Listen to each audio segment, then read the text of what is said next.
পারস্য উপসাগরের নীল জলে অদৃশ্য সেনা তৈরির দাবি ঘিরে নতুন করে চাঞ্চল্য ছড়িয়েছে।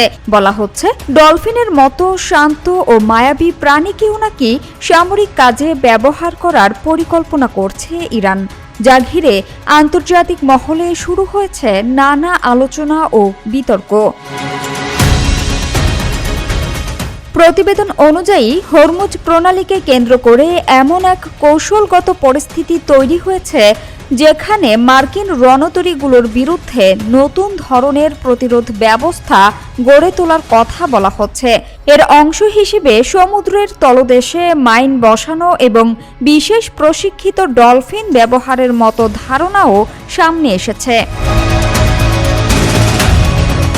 গুঞ্জনে বলা হচ্ছে, এসব ডলফিন নাকি শত্রুপক্ষের সাবমেরিন শনাক্ত থেকে শুরু করে বিশেষ মিশনে ব্যবহৃত হতে পারে। যদিও সামরিক বিশেষজ্ঞদের বড় একটি অংশ এসব দাবি নিয়ে প্রশ্ন তুলেছেন এবং এগুলোকে এখনও নিশ্চিত তথ্য হিসেবে স্বীকৃতি দেওয়া হয়নি।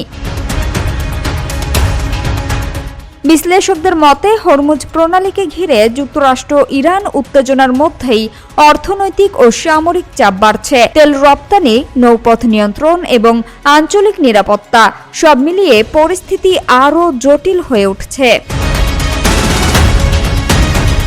বিশেষজ্ঞরা বলছেন, প্রাণীকে সাবমেরিন কাজে ব্যবহারের ধারণা নতুন নয়, তবে ডলফিনকে কেন্দ্র করে এমন আলোচনা আন্তর্জাতিক রাজনীতিতে নতুন বিতর্কের জন্ম দিয়েছে। একই সঙ্গে সমুদ্রের তলদেশে যোগাযোগ ব্যবস্থা ক্ষতিগ্রস্ত করার সম্ভাব্য পরিকল্পনার কথাও আলোচনায় এসেছে, যা বৈশ্বিক নিরাপত্তা নিয়ে উদ্বেগ বাড়াচ্ছে। সামিয়া সুলতানা, ঢাকা ওয়াচ।